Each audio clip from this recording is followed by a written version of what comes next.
So to be clear, Mr. Trump has no financial relationships with any Russian oligarchs. That's what he said. That's what I said. That's obviously what our position is. I'm not aware of any of those activities. I have been called a surrogate at a time or two in that campaign, and I did not have communications with the Russians. What do I have to get involved with Putin for? I have nothing to do with Putin. I've never spoken to him. I don't know anything about him other than he will respect me. Russia, if you're listening, I hope you're able to find the 30,000 emails that are missing. So, it is political. You're a communist. No, Mr. Green. Communism is just a red herring. Like all members of the oldest profession, I'm a capitalist. Hello, welcome to Mueller, She Wrote. I am your anonymous host, AG.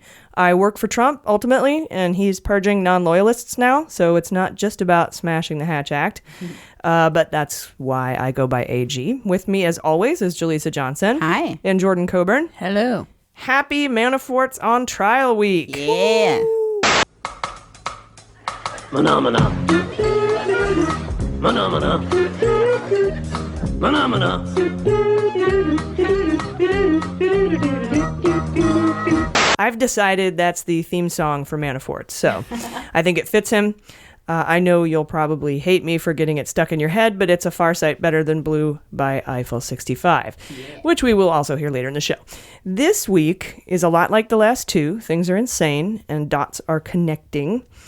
We should have known by Trump's Twitter insanity Sunday night and again Wednesday, attacking Mueller personally along with the press and now LeBron James on Friday. Usually when he's unhinged on Twitter, it's because Mueller has told his lawyers to tell him something that pisses him off. But I'm excited for the show this week. We have some amazing guests. Remember our bonus episode? In week 24, we talked about David Priess. He's an ex-CIA officer who briefed Mueller for a year. If you're a patron, you would have heard that article he wrote for a Lawfare blog. And he briefed Mueller when Mueller was the FBI director, and he learned all sorts of things about how Mueller operates. Well, we have him on the show this week, along with local San Diego City Council progressive candidate for District 6, Tommy Hough, longtime friend of mine. We got another chance to talk to Asha Rangappa this week, who I treasure. I love her. Yes, and of course, the one and only Michael Avenatti. We got an interview with him.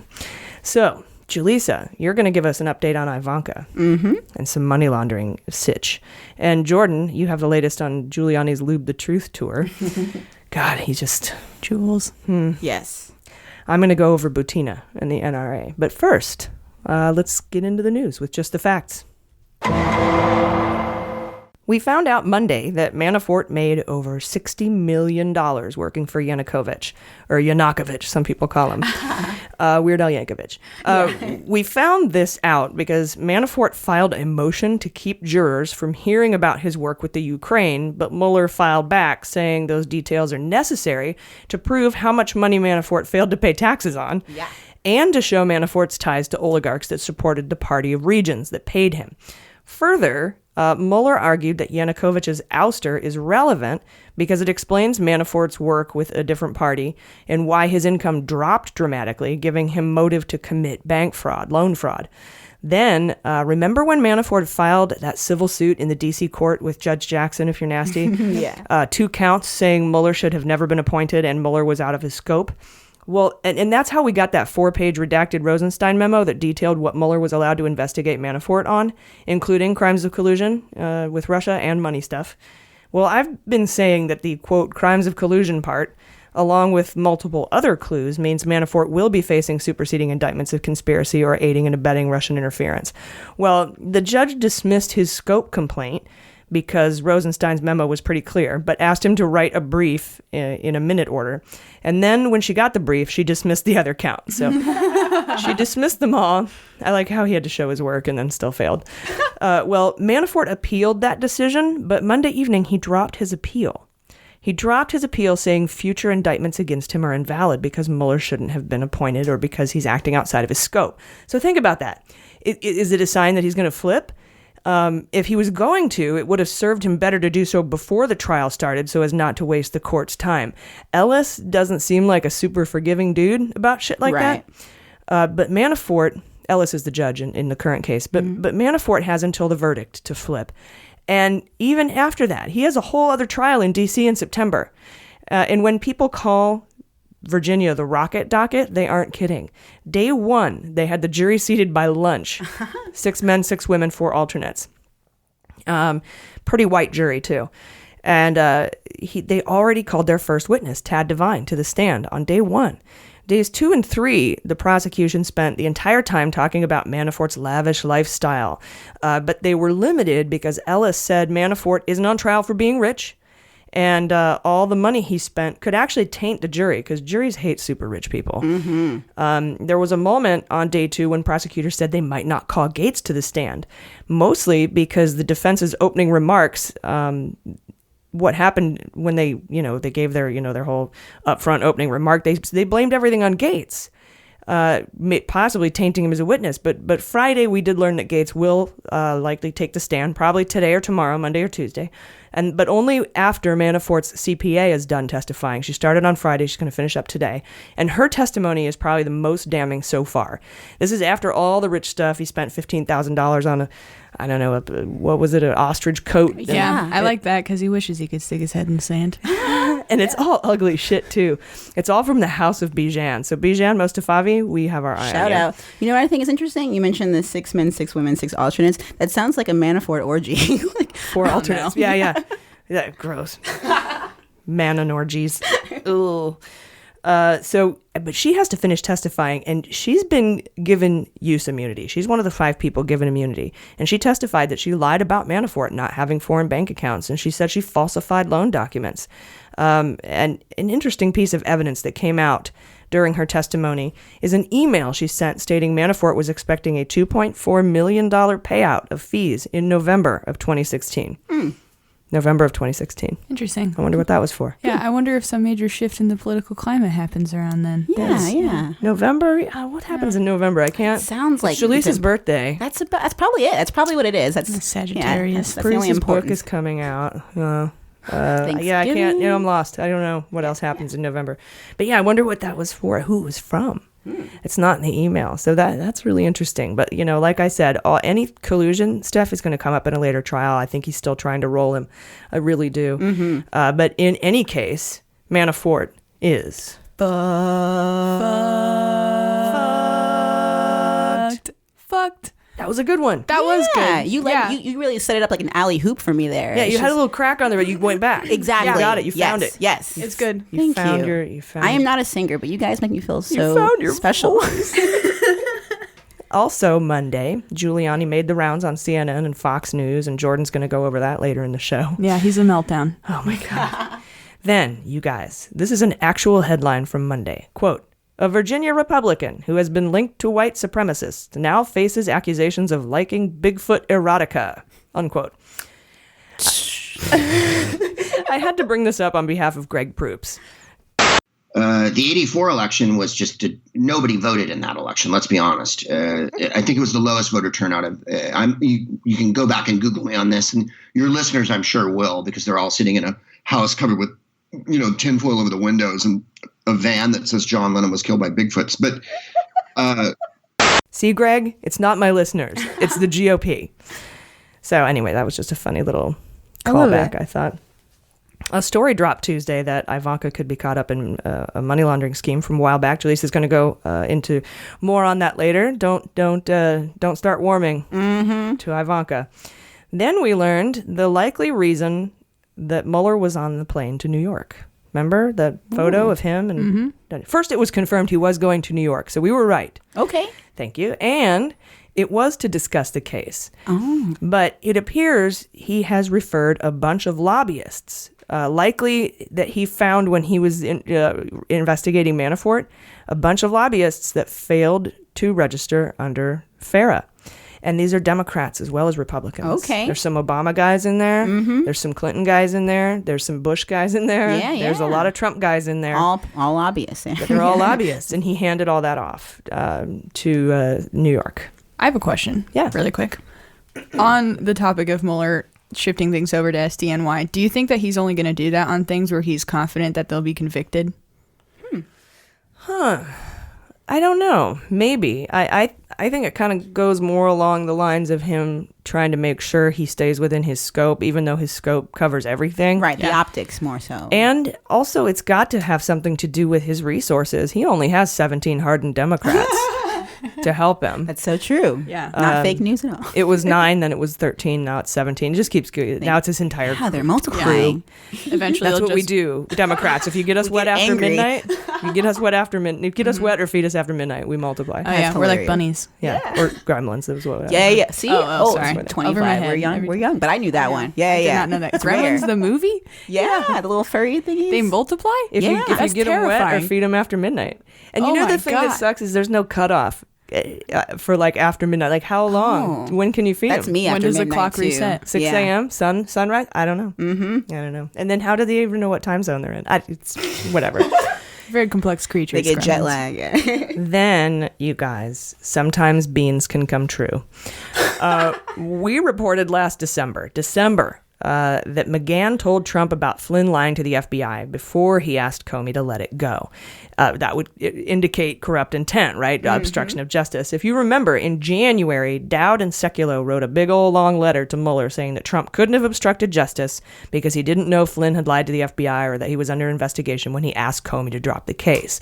Well, this week, Murray Wass learned that there's a confidential White House memo that Mueller has that states that when Trump pressured Comey, he had just been told by 2 of his top aides, Priess and McGahn, that Flynn was under investigation. Wass told us about this last December, and we reported it to you as well, but now it's back in the news again. Yeah. So, beans. Thank Trump you. and the beanstalk. Yeah, he knew. So that gets to the whole, what did he know and when did he know it? The old Watergate question, right?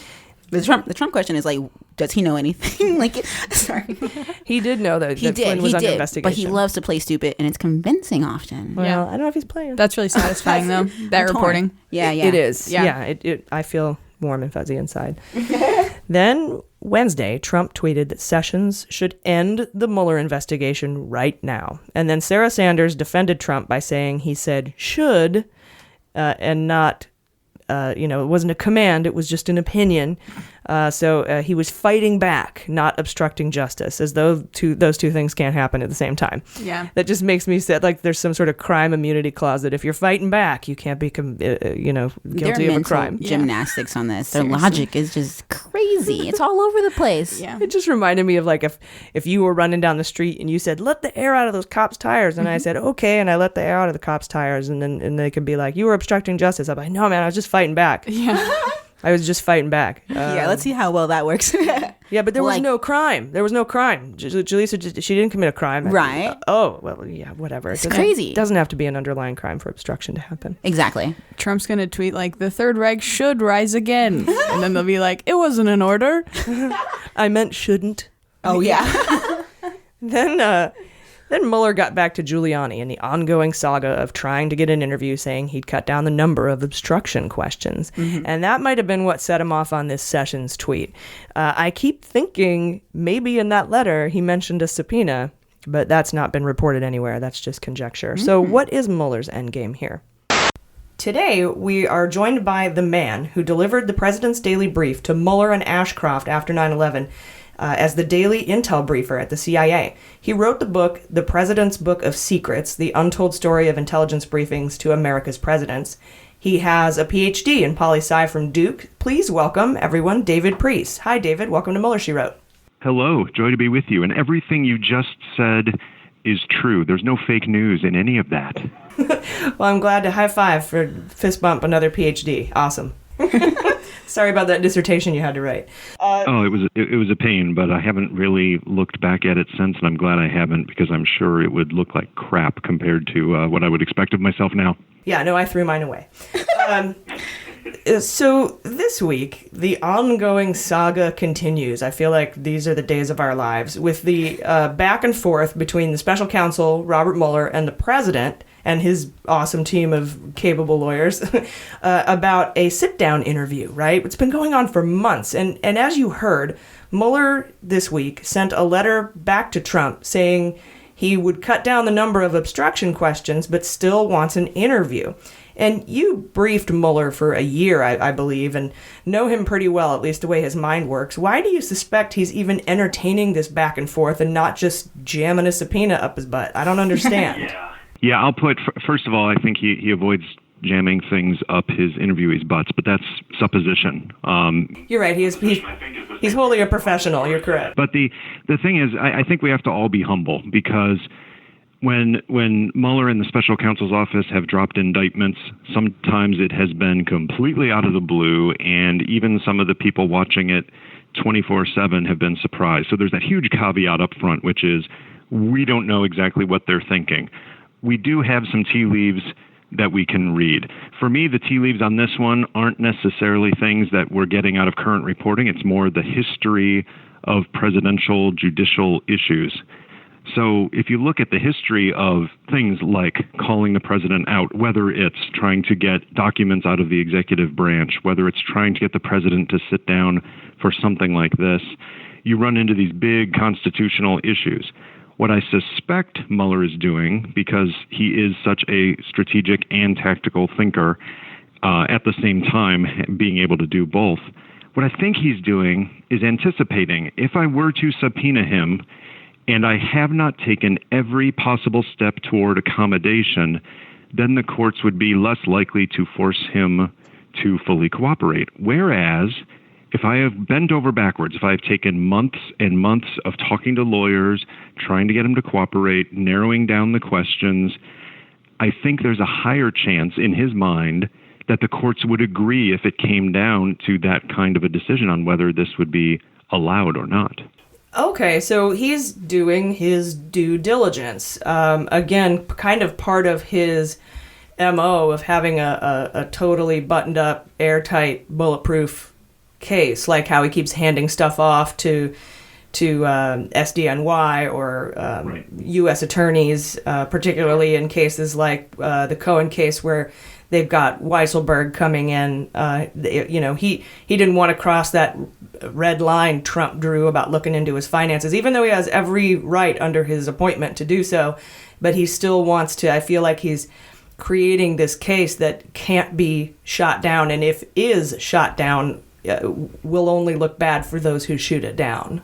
He is making it as easy as possible to get the ultimate goal he wants, which is to get some presidential input for this and eliminate the probable barriers that are out there. I mean, listen, historically, the main argument why presidents shouldn't be subpoenaed and should not be subject to things like this is because the president is too busy. The weight of the free world is on his shoulders. He doesn't have a minute to spare for something that could, in theory, be frivolous. His Twitter account would say otherwise? Exactly. This president has blown that out of the water because you can just look at his public schedule. You can look at what he's tweeting. You can look at what people with good access are saying. This man can take a couple of hours off of watching Fox News to participate in perhaps the most important legal case of our generation. So to me, the president has undermined his own case why he can't do this. But Mueller isn't counting on that. Mueller is making sure he is doing everything possible to make accommodations so that if it comes down to force, he's going to win. I don't know, David. The president has a pretty full golf schedule. Yeah, maybe we can ask questions between swings, because I have a feeling he's not really a rapid player, if you know what I mean. No, yeah, when he's driving around on his own greens. And maybe after he hits it into the water hazard, he's got a few minutes to answer some questions. I'm not entirely sure, but Obama was the golfer, of course, not this wonderful man. I was wondering if you can maybe, after speaking with and briefing Mueller for so long, if you can tell us a little bit about how you think this end game is going to wind up for us, because I mean he's having, we know from the Washington Post that he's having the wind down discussions, the same kind of wind down discussions that Comey had with his group at the end of the Hillary investigation, and where do you see this going? There's this whole public discourse between whether there's going to be a presidential indictment or a report or a recommendation for impeachment, etc. And I was wondering if you maybe could give your insight on where you find this, where you see this possibly ending up based on your knowledge of the man. Sure. Again, one caveat on the confidence of what we're going to say is, yes, there's been reporting saying that some of those wind-up discussions are going on, but we have to remember there was reporting that we all took to the bank, and I think the majority of Americans still believe is true, which is that Paul Manafort was served with a no-knock warrant, and they knocked down his door to get in. And we heard the testimony this week in the Manafort trial when an 11-year veteran of the Bureau, the person who was the seizure officer on the scene, the special agent, testified and said, hell no, I knocked 3 times. And then we went in and we found him standing there. It was not a no-knock warrant. So some of the reporting, if it's truthy, we have to be careful not to run with it. So with that caveat, it would surprise me if Mueller has not already thought through a lot of this end game, whatever the extent of his discussions along those lines are. And that's for a couple of reasons. One, in working with him, I noticed in the very complex, very complicated topics I was briefing, he was looking both toward the immediate issue. He was looking, what are we going to do with this person? How can we follow up on this terrorist? But at the same time, he was asking questions that sometimes made me shake my head. And then only later did I realize, oh, he's also looking at the bigger picture at the same time. And that ability to both process something tactical in real time while also having a mind to the end game was unusual in my experience. That tells me that it's going to be unlikely that he's going through this process without doing things like strategically shipping things off to SDNY or having some of the wrap-up conversations on the things that have not wrapped up yet. The other thing that applies here is the fact that we are still largely in a black hole on what's actually happening. We hear from people who have testified, we hear from people who have gone in for questioning, but we don't know exactly what they've fully covered and not. The fact that they've announced that the Manhattan Madam is probably, we hope, going to go in to testify to the grand jury. Well, I would have thought that the stuff having to do with Roger Stone and WikiLeaks had been handled months ago. And the fact that they're just getting to her now tells us either that they're tidying up some issues there or that there's another angle there that we don't even know about having to do with her activities in New York 10 years ago. Yeah, and she was brought in yesterday to speak to the grand jury, and I believe it's in the special counsel's investigation, not in a handoff. That's what the reporting has said, and it was, I believe, a voluntary interview. But again, things like this have surprised me because it would not have surprised me if they would have brought her in 6 months ago to talk, because they clearly seem to be going down that WikiLeaks track already, given the indictments that dropped. And the fact that they're bringing her in now, I could make an argument both ways. Either that means they're tying together a few loose ends, trying to get every possible thing they can on the Roger Stone angle, or there could be something that we just have no clue about, because give him credit for that. Bob Mueller has kept us on the edge of our seats when it comes to what he's known, when he's known it, and when he drops the indictments. Yeah, and he's airtight, too. We don't learn about what he's doing until 4 months after it's happened. Yeah, I wrote in the Lawfare blog article that I wrote about my experience briefing Mueller.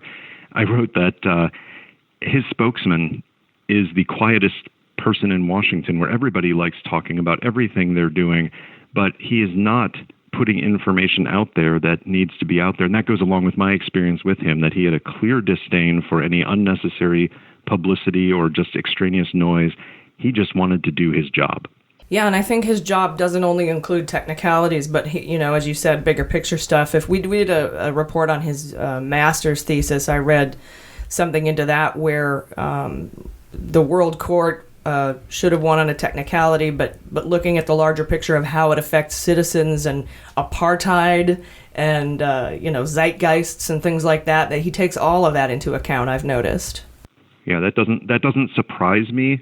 Again, I had a limited experience with him, more than most, to be fair, but still limited. I gave the daily intelligence reports, spending less than an hour virtually every day with him, but that was 5 or 6 days a week during a very intense period after 9/11. So I did get to see the way he worked. I did get to see the way he tackled problems in real time. And that sounds about right, that the mind working on several different levels at the same time is really good preparation for this kind of investigation. So do you think he's going to indict, or do you think it's the report? We're leaning toward report, but... Yeah, we never got back to that question, did we? Thank you.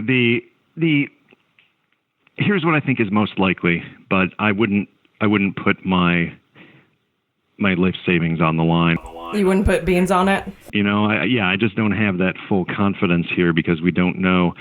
I suspect, based on what we've seen so far, that there will be a robust, very detailed, much like the NFL report that he did on the Ray Rice case, much like the indictments we've seen so far. The team he's created is absolutely fantastic at detail, at evidence, at argumentation, at logic and reasoning within the indictments. It would surprise me if the report to Congress were not that robust and that detailed, giving the full case. I think an indictment is hard simply because he has shown that he plays by the book, and if the current DOJ guidance is we do not indict a sitting president, then he would have to be having some other conversations with Rod Rosenstein and perhaps others at Justice right now about whether that policy were shifting, because I don't think he'd do something outside of that policy for the sake of doing it. One way around this is what ended up happening in Watergate, is they faced the issue, dissension on the legal team. Do we indict Nixon or do we not? And they settled on that middle ground of we'll make all this available, but we are going to call him an unindicted co-conspirator. That's the direction this seems to be going, and that puts a lot of pressure on the president and those in the House of Representatives who ultimately will have to judge if he comes up for impeachment, whether he's impeached or not, and then, of course, moved on for trial in the Senate. Yeah, the only way I see him indicting or recommending an indictment is if Rosenstein is fired or removed, and Benchkowski takes over, who's a Trump-friendly dude. By the rules, Mueller can recommend an indictment to Benchkowski, knowing that he'll say no, which would automatically trigger a full report to both parties in Congress, and that could be an end run around, having the whole investigation squashed. And I know, and I have so much faith that he's thought about since day one what happens if he's fired, what happens if Rosenstein's fired, what happens if this happens.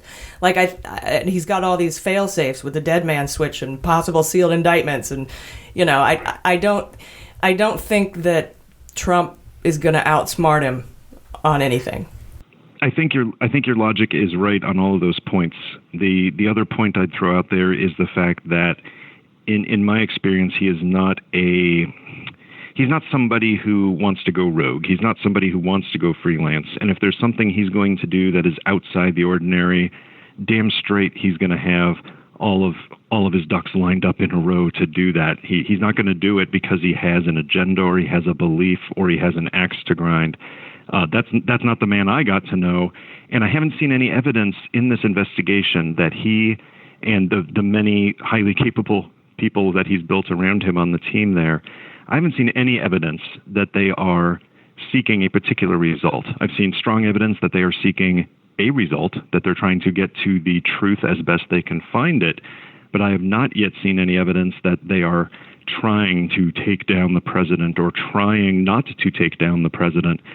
If that's the result, either way, I think we're going to have faith in that.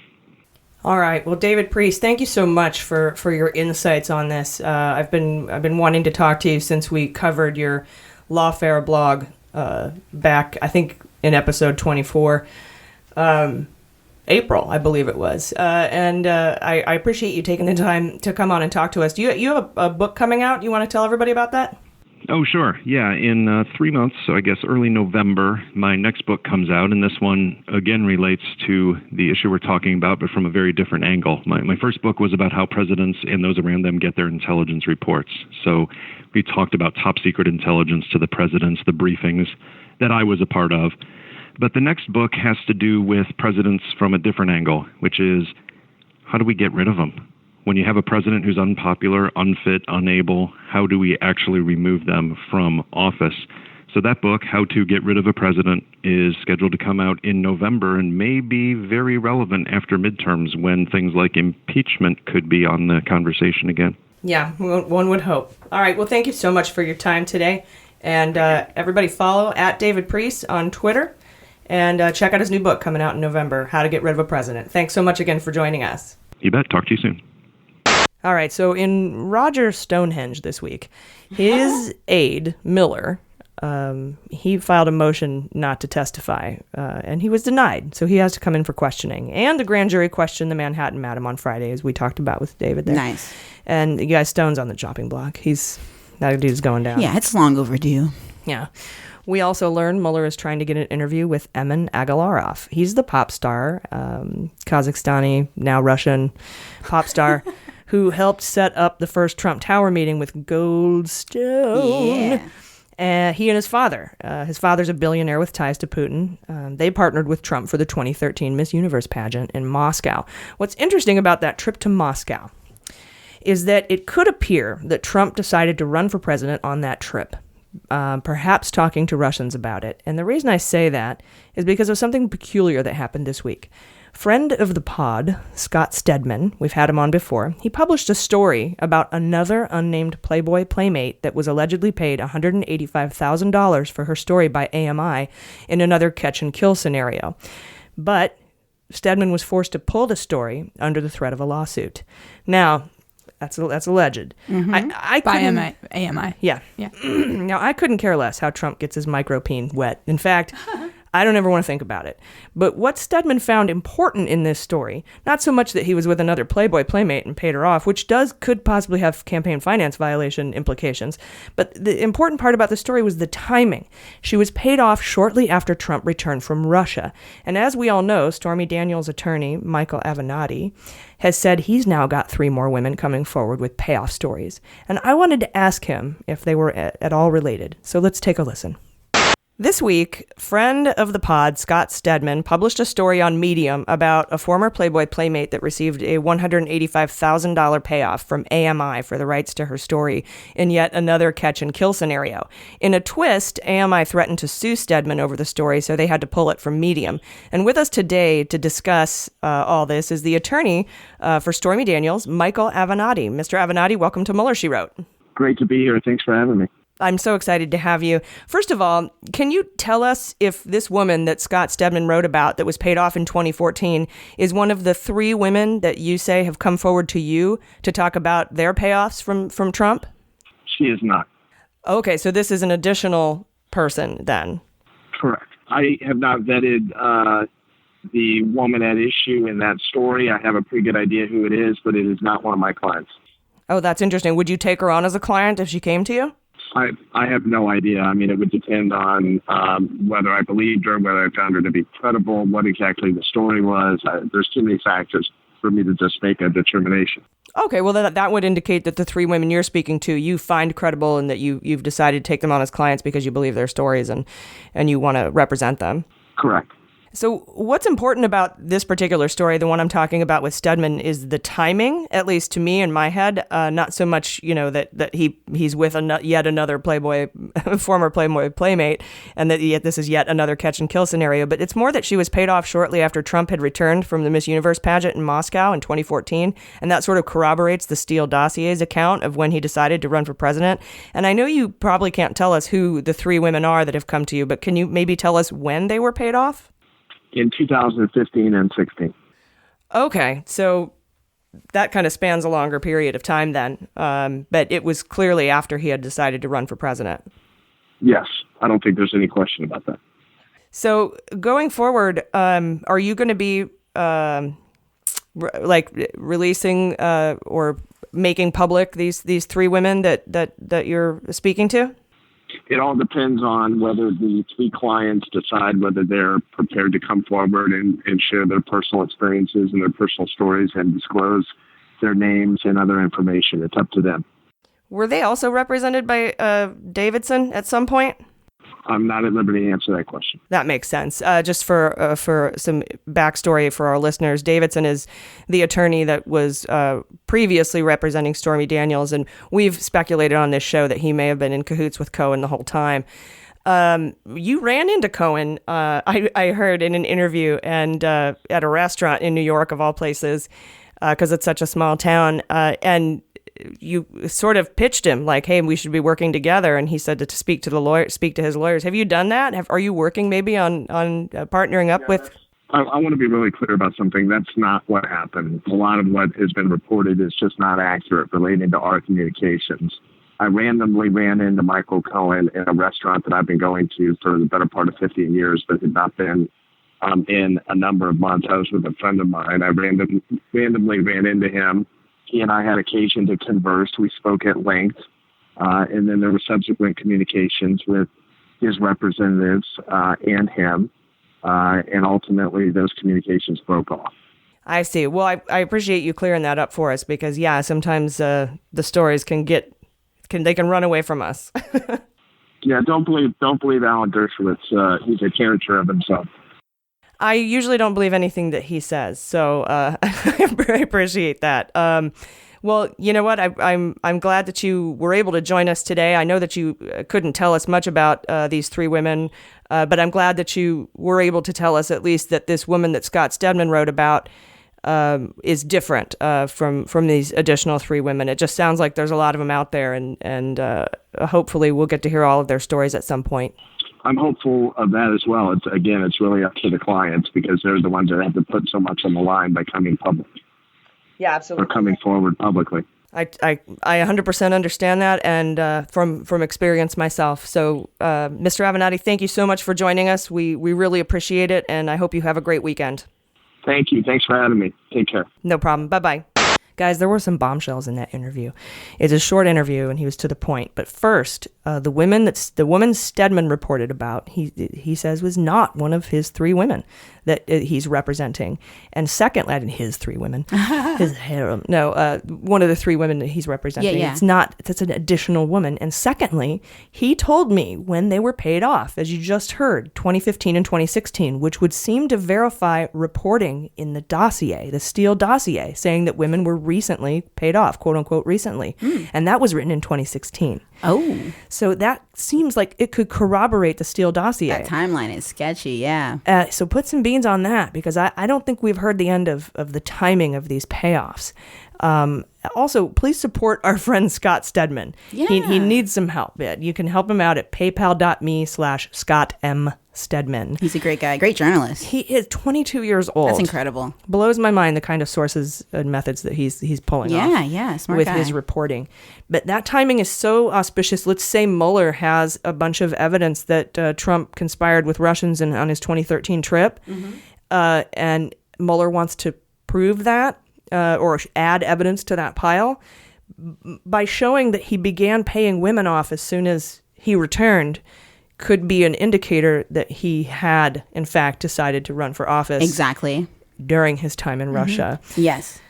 Woo. This is where I love how the legal work gets very, very interesting, because even if Mueller doesn't have the admission from Trump, like, yes, I decided at this time, Mueller, it sounds like he could use this as a motive, right? That's just how it works sometimes, right? Like when they get as close as they can and then a jury decides if that's close enough. It could definitely help establish a timeline of when he decided to run for president and who influenced him. Right. It's not going to help him with any potential charges against him or anything, but establishing the timeline. Yeah. And I mean, of course, it could go toward campaign violation, finance law, and shit like that. And those are felonies. Absolutely, yeah. And it's important. I don't want to downplay the importance of that.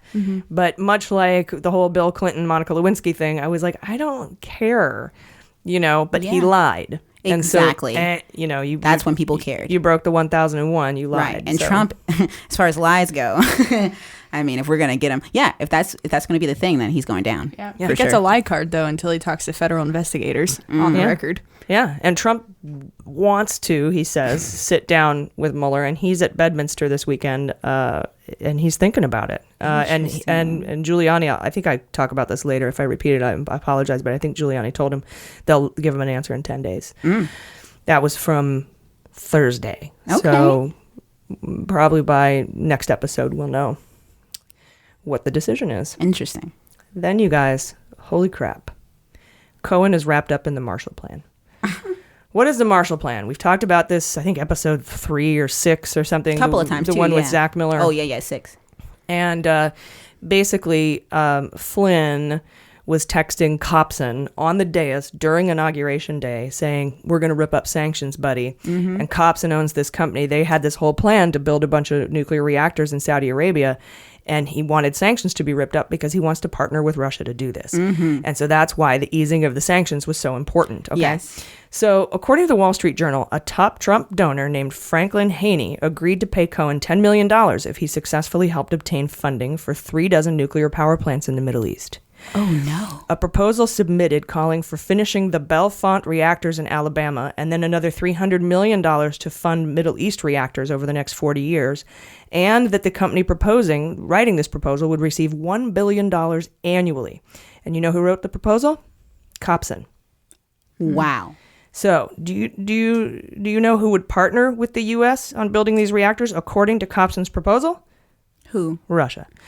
The plan is to complete the reactors in Alabama and then use them as training centers for the Middle East construction project. Copson also said repeatedly that Alabama's 2 senators could help pull the project together. Who was the senator at the time in Alabama? There was Rich Shelby. Oh, wow. And you guessed it, Jeff Sessions. Oh, my goodness. And guess what would have to go away to make this project happen? Russian sanctions. It's like a complete circle. Mm-hmm. That's insane. Nuclear beam. Who reported that? Oh, I'd have to look it up. It's going to be in the notes. Okay, cool. I have the story. I know we touch on the Marshall Plan, here and there, but like, it's almost like every time we address it, there's something that connects it. Nothing ever goes back, and it's like, oh, maybe it's not that. It's like it just gets. Because it has to be something, right? Mm-hmm. It's this is not all going on for nothing. And we know Sessions was at the Mayflower, which is the Marshall Plan meeting, basically, with Bud McFarlane, who was the mentee for KT McFarlane, right? And you're going to be impressed when Butina gets tied into this later in the show. It only makes sense. Makes total sense. But Cohen was offered $10 million to help secure the funding for that project, proposed by Copson, and it was reported on this week. This feels like some Matrix that's just falling into place, but then it's like a really shitty one. And I'm really happy that, not happy, happy is a weird word. Our listeners have known about this for a while. Mm-hmm. And to see this reporting come out, it's very, I don't know, it's very interesting that I feel like I've done my job. Like I've set all this up so that when this shit comes out, people are prepared. Oh, that's that. And that's what I hear from people when they approach me about the podcast, is that they really appreciate the fact that it's, even when they're behind, like if they're at April or whatever, it's still all very relevant to this day. And that's so useful. It will be. Yeah. It'll continue to be. Finally, on Friday, a judge granted a BuzzFeed News motion to compel testimony from James Comey over the dossier. So they face having to now answer questions about how and when the FBI obtained the dossier. Comey has to probably go in and answer those questions. Victory lap. Yep. I don't know if you call it a victory lap. Well, it's a pretty sad victory, but still. Anyway, you guys, them's the facts. We'll be right back. Hey, Mueller Junkies. Thank you so much for supporting our show and supporting women in podcasting.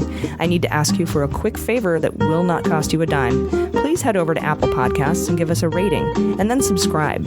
That simple act goes a long way to helping us get the word out about the Mueller investigation, and more importantly, it expands our efforts to flip Congress blue in November. And don't forget, follow us on Twitter at MuellerSheWrote to be automatically entered to win a PlayStation 4. Don't ask. Thank you so much for listening. We would not be here without you. All right, welcome back. Hot notes. All right, this week, Jordan is going to go over the ongoing Rudy Giuliani Lube the Truth tour. But first, Jaleesa, you have some interesting news about Ivanka. Yeah. So you guys may have heard that Ivanka came out opposing her father's comments about the press being the enemy of the people. And I know a lot of you guys are warming up to her. It seems very humanizing for anyone from the Trump family to show any kind of remorse or feelings. However, let's not forget, just a year ago, there was an article reported by Newsweek that talks about her involvement in this entire ordeal. So just to kind of bring it all up to speed, basically, according to this article, Ivanka's diamonds from her jewelry line were embroiled in an alleged money laundering scheme. And people probably overlooked this news last year or just got over it because there was really no big thing going around money laundering at the time. It was announced, but there were no trials or anything. It just didn't seem like it would stick. But now with Manafuck's trial in full swing, I feel like Ivanka could be coming up on the chopping block for this. So basically, according to a federal court filing in late June 2017, the Commercial Bank of Dubai sought and eventually got permission to subpoena Ivanka's fine jewelry line. And the bank claims that Ivanka's diamonds were accessories in the scheme, no pun intended, to hide about $100 million that was owed to the bank.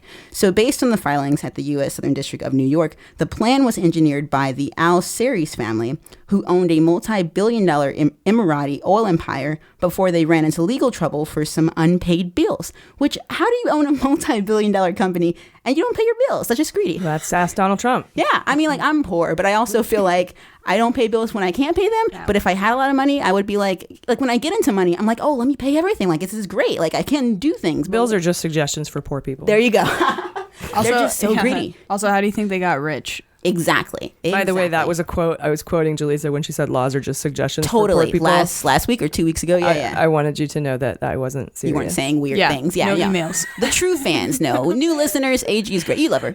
I don't want him to think that I actually think that. That's all. I appreciate the disclaimer. Yeah, you never know.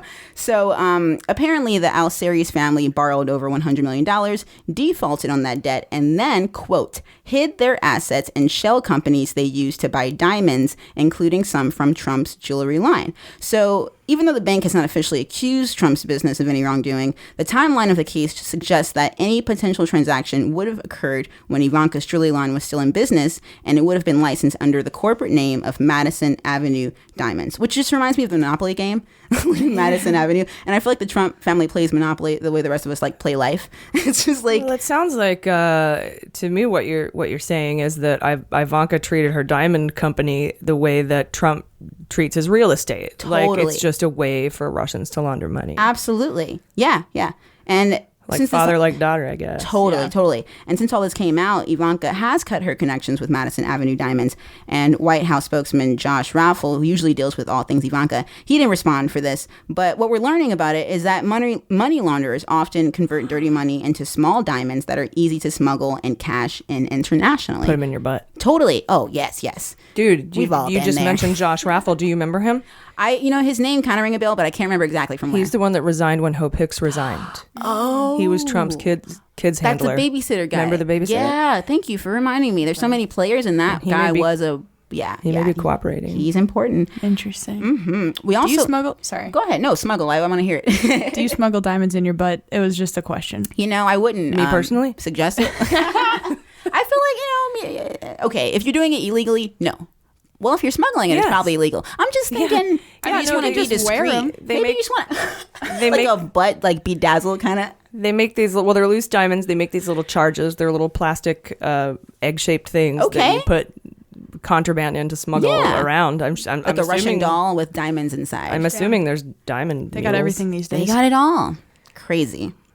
So basically, we also learned that Ivanka started her jewelry line 10 years ago with her then partner, Moshe Lax, or is it Lack? I think it's Lax, who had a stake in the business as well as other Ivanka-type businesses. And that was all until late 2016 when Lax became entangled in, quote, various lawsuits claiming extortion and other crimes with some involving her jewelry line. So, Ivanka's got some shady history there. We know about her Nordstrom band clothing line and her accessories brand at Trump Tower. So we'll see where all this, goes for her. But what I thought was so funny out of all of this is like, I wonder what her jewelry line slogan was, and I feel like it should just be like, "There's fine jewelry on both sides." I thought that would be great. Or diamonds up your butt. Diamonds up your butt. I love it. That might be better. Diamonds up the ass. Bedazzle your azzle. Bedazzle your azzle. Wow. Thank you. Of course. Thank you. And it's interesting too when you think of Ivanka. Like again, she came out this week and said, "I don't think the press is the enemy of the people." And I was thinking like, God, I hope people don't believe this because this is obviously just a good cop, bad cop. Yeah. Thing that and she's pulling. She is a piece of shit. Yeah, we're impressionable. I think as bleeding liberals often, whoever, I mean, in general, decent people, I don't want to limit it to political things, but just decent people are inclined to be like, oh, well, you did all that shitty stuff, but then you said something that I was needing that, and they forget all the shitty stuff. I follow Joe Walsh on Twitter now. That's crazy. because he's been super against These are weird Trump times right now. Yeah, it's fucking weird. Yeah, politics make strange bedfellows. It's no joke. Yes, I love all people. As soon as I heard the news about her clothing line, her walking away from that too, I was like, oh, okay, clearly there's money laundering in that. Yep. That's the only reason. Gotta be. Yeah, because those clothes were shitty. Super ugly. Not like the House of Bijan ostrich jackets. No, better than Kanye's line too. So I gotta say, I did pick up on your Kanye right there, by the way, when you said that. Thank you. All right. Well, Jordan, what's up? What's Giuliani up to this week? Yeah. Mr. Teeth, Dr. Teeth. Yeah, from the Muppets. We can call this the Lube the Truth tour, or also Giuliani is a fucking idiot. That's I think get both, to the both point. titles apply. Yeah. So there are a few updates from Giuliani in his world of. I can't even say delusion. I just think it's mayhem in his brain. And he has zero ability to discern what he should say and when it's hilarious. It's bedlam. It's total bedlam, unless it's completely planned. And I don't know what the know what reality is. It's scary. Yeah, we should send him like a foot for his mouth in the mail. That would be fun. Detached foot. Yeah. Oh my god. Like a rabbit's foot, but good luck. But for On your shutting endeavors. the fuck up. And A detached foot is the ultimate stocking stuffer. Rest in peace, Mitch Hedberg. Aw. Sorry, we all brought love it all Mitch. down. like 3 comics. Like, We need a break. We need a we need an emotional yeah, break. a moment of silence for Mitch Hedberg. No, we're fine. All right, so first, Rudy on Monday, I'm not calling him by his first name, we're not homies. Giuliani says on Monday that he's not sure if collusion with Russia is even a crime. He says that in an interview, and he wouldn't be wrong. Just a reminder, collusion is not a crime, but conspiring with a foreign entity to commit crimes against the United States is. So Preach. Conspiracy is a crime. Yeah, somebody said collusion is not a crime. It's like 4 crimes. Yeah. That's funny. That It's is not really a funny. crime. Yeah. Yeah, and Senator Coons went on TV and he did a little YouTube video. He's like, here's what is, and he opened up the thing and he's like, conspiracy with a foreign entity, blah, blah, blah. And he like gave the code, the United States code and everything. And he's like, so that's what it is. Nice. Yeah. Shut up. Yeah, collusion. The word collusion is a time saver. It's just easier than saying failure to register as a foreign agent. Just all of these things. Yeah. So Aiding and abetting after the fact. Totally. Yeah, all that exactly. So then in the same interview on Monday, he's asked about the Manafort trial, and he says that Trump didn't have intimate business relationships with Manafort. Thus, he is not going to go down with Manafort. We'll see. Yeah. I mean, he's not going to go down with Manafort because that's not how legal proceedings work. But I am really excited to see how this trial reveals things that the Mueller prosecution team can then use against Trump. I think he might pardon him. I think when he tweeted about how Manafort is being treated like Alphonse Capone, not Al Capone, Alphonse Capone. Interesting. I think that was a signal. I didn't even catch that. Me neither. Who is Alphonse versus Al? That's the his same full guy. name. Oh. Yeah. Who would go by Alphonse? Sorry. It's like, is that an uncle or something who got severely mistreated? Right. Good old Uncle Alphonse. We all know Uncle Alphonse. Everybody knows Uncle Alphonse. Oh my God, that's funny. No, I thought that was a signl. Yeah, Anyway. good catch. It's interesting, yeah. Yeah, Trump only pardons the people that are evil till their bitter end. Totally. So yeah, he says he doesn't know. He starts talking about Cohen in this interview. Largely, it's what he winds up talking about in most of his interviews this week. He comments that he doesn't know if Trump's going to pardon Cohen. At this point, it's not looking good because Cohen is, again, not being a horrible person at the bitter end. It looks like he might be flipping on Trump. Oh, yeah. He also says that Mueller's team, they're unresponsive about Trump's lawyers' recommendations regarding an interview between Mueller and Trump in this interview. So he puts them on blast. This is just a week of blasts, basically. There's no cohesion in any of his interviews. Just clapbacks after Yeah, my clapbacks. reporting right now is going to be just a bunch of facts, basically, of the stupid things Giuliani said. He says that Mueller should, this is a great quote unquote, stand up and be a man and further disclose potential conflicts of interest regarding his role in the investigation. You know what I like about that is he's telling Mueller to stand up and we all want Rudy to take a seat. It's like, come on, man. Yeah. Don't give someone the floor that's going to totally bury you, you idiot. Seriously. Then Giuliani, he says that one of these conflicts of interest would be, quote, a personal dispute with the president of the United States before the investigation that really precluded me from it. That's bullshit, because Trump interviewed Mueller for the job of FBI director. Yeah. He wouldn't have done that if he was having a golf tee fucking dispute with fees over his stupid club that cost $250,000 to be a member of. Exactly. Eat shit. Exactly. And that's what they're referencing, is some shit with his golf club and fees. So that was his first semi-meltdown. And then it gets way worse. All right, so also earlier this week, Giuliani on Monday walks back a previous statement that he says on an interview on CNN earlier that day that is pretty important, and it raises some huge red flags, and I would say this is akin to his meltdown when he says Trump reimbursed Cohen for payments. Oh, like a big bombshell kind of moment. Yeah, it's bad. It's really bad. It corroborates some pretty intense stuff. So, Giuliani, initially in an interview, says that there was a meeting that occurred on June 7th, and this meeting was to talk about the infamous meeting that happened June 9th with Veselnitskaya, Kushner, DTJ, and Manafort. So he says, first, that Trump did not know about this, which would imply that it did in fact happen, right? Correct, yeah. He says that the meeting, the people that were in attendance at this meeting on June 7th was Manafort, DTJ, Kushner, Gates, and another individual that he cannot remember. The usual suspects. Yeah. Yeah. So what's pretty amazing about this, obviously, is that Gates was there, and Gates can corroborate this because he is flipped and is cooperating. This is a really important piece of information also for context. June 7th, the day that this meeting supposedly happened, is the same night that Trump had a anti-Hillary rally and bragged about releasing information that was damaging to Hillary Clinton. Yeah. I got a big speech Monday. I think you're about finding out all the things Hillary's done. Mm-hmm. That was the same day. And you know what? This is lubing the truth.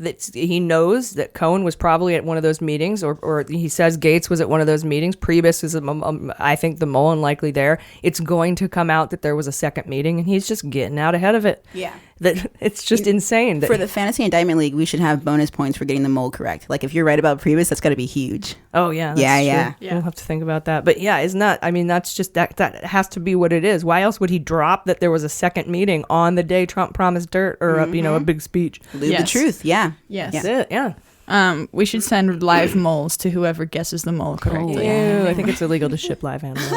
Yeah, that's true. Especially out of California. That is true. Okay, so, but then... This is something that But wait, there's more. But wait, there's so much more. This what I'm about to say is not being reported because it is about a discrepancy in reporting that I've noticed in doing this research.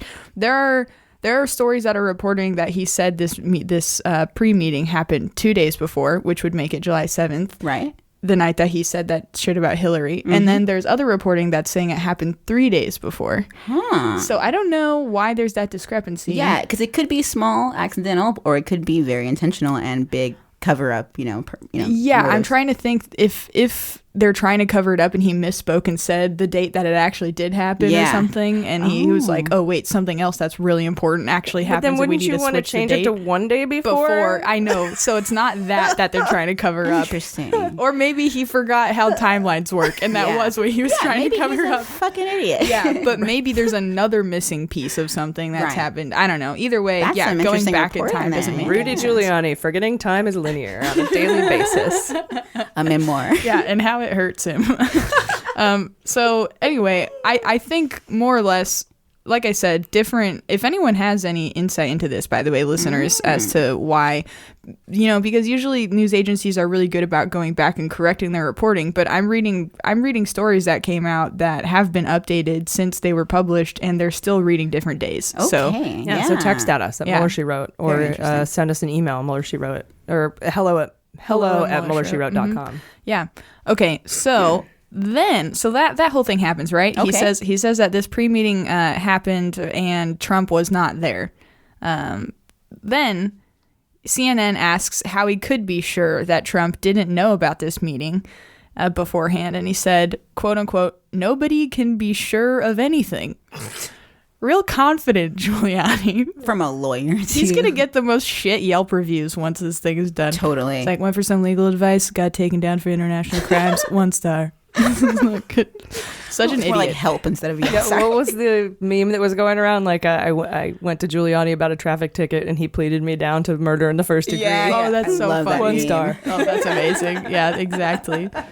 Okay, so that whole thing happens. Then, on the same day, Giuliani starts walking back what he just said. Oh. He says, "I did not say that meeting for sure happened. I was just telling you what I had heard Cohen had told reporters."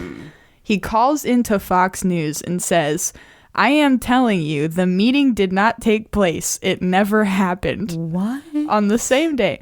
Again, said Cohen leaked that the meeting happened before the meeting, says he was only repeating this reporting, and that the meeting absolutely never happened. But he didn't say that the first time. No, he didn't. Then, and crazy. obviously we can only assume this is because as soon as he gets off air, he realizes what he just corroborated. Yeah. How Totally. horrible. Shitty of lawyer. a situation this is. Horrible counsel. Then, in that same interview, he also says that Cohen has said that he was in the office with Trump when Donald Trump Jr. came in and told him about the Russia meeting. So they're all over the place. Yes. Yeah. And says that that's a total lie, obviously. He says that. Yeah. Then he also answers a question that nobody asks. Was Trump at that meeting that you're saying didn't happen?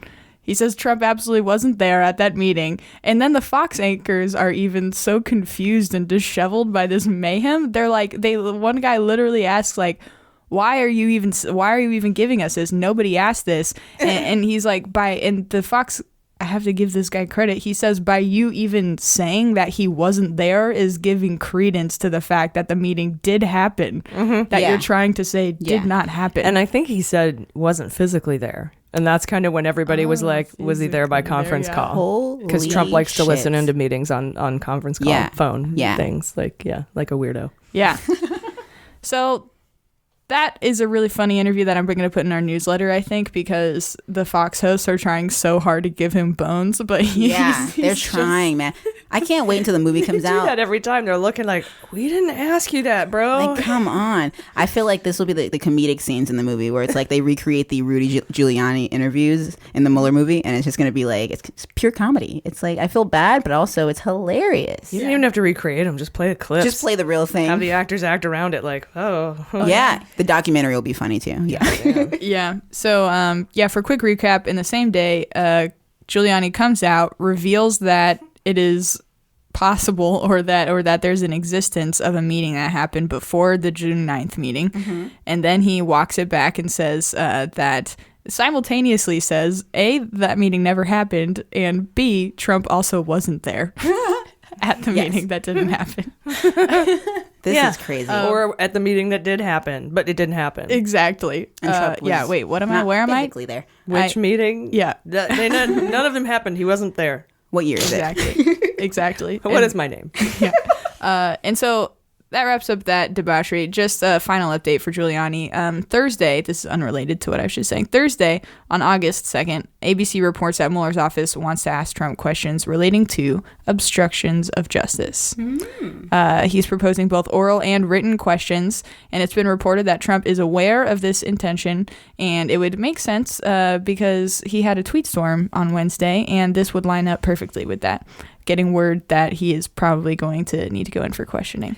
Yeah, but he flipped out, which means that makes me think he was told that if he doesn't do this voluntarily, he can be subpoenaed. And I think that was floated. I don't understand, because I mean, what would have made him so nuts? He already knows Mueller wants to sit down and talk about obstruction. Right, something new had to. I feel like there was something heavier in there. Yeah, or it's just a trigger for him, just reminding that he's actually probably definitely going to wind up being a target of this investigation. Right. And he doesn't really want to sit down, probably. Right? It could be something as stupid as it's now he's mad because it's going to make his take 2 swings off his golf game this weekend. Like, it could be something that stupid. Like, remember when he's upset he couldn't go to his party, or he was going to be late to his party because of something that, you remember? I can't remember. Yeah. Just really You're late to trivial. my party because of something happened. They give him Diet Pepsi instead of Diet Coke. He's just tweeting about Twitter.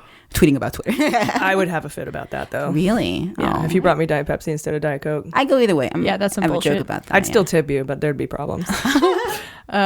So, and then, sorry, just to wrap this up here. So Giuliani then submitted a response to Mueller asking to limit the scope of an interview with Trump, especially as it relates to obstruction of justice. So, of course, he pushes back, asking them to ask less questions, if any at all. Which I imagine is their ultimate would goal. love for you guys to sit down and just not talk to each other. Is that possible? Staring contest, thumb war, arm wrestling? Can we do that? Or like one of those, the memes where they have the children like activities like in school, like their assignments, and they'll write in little children's responses. Like we should make a meme where Trump writes his responses to Trump's. It'd be just like doodles, probably. Somebody probably already has. Oh, yep. There you go. Yep. Thank you, Jordan.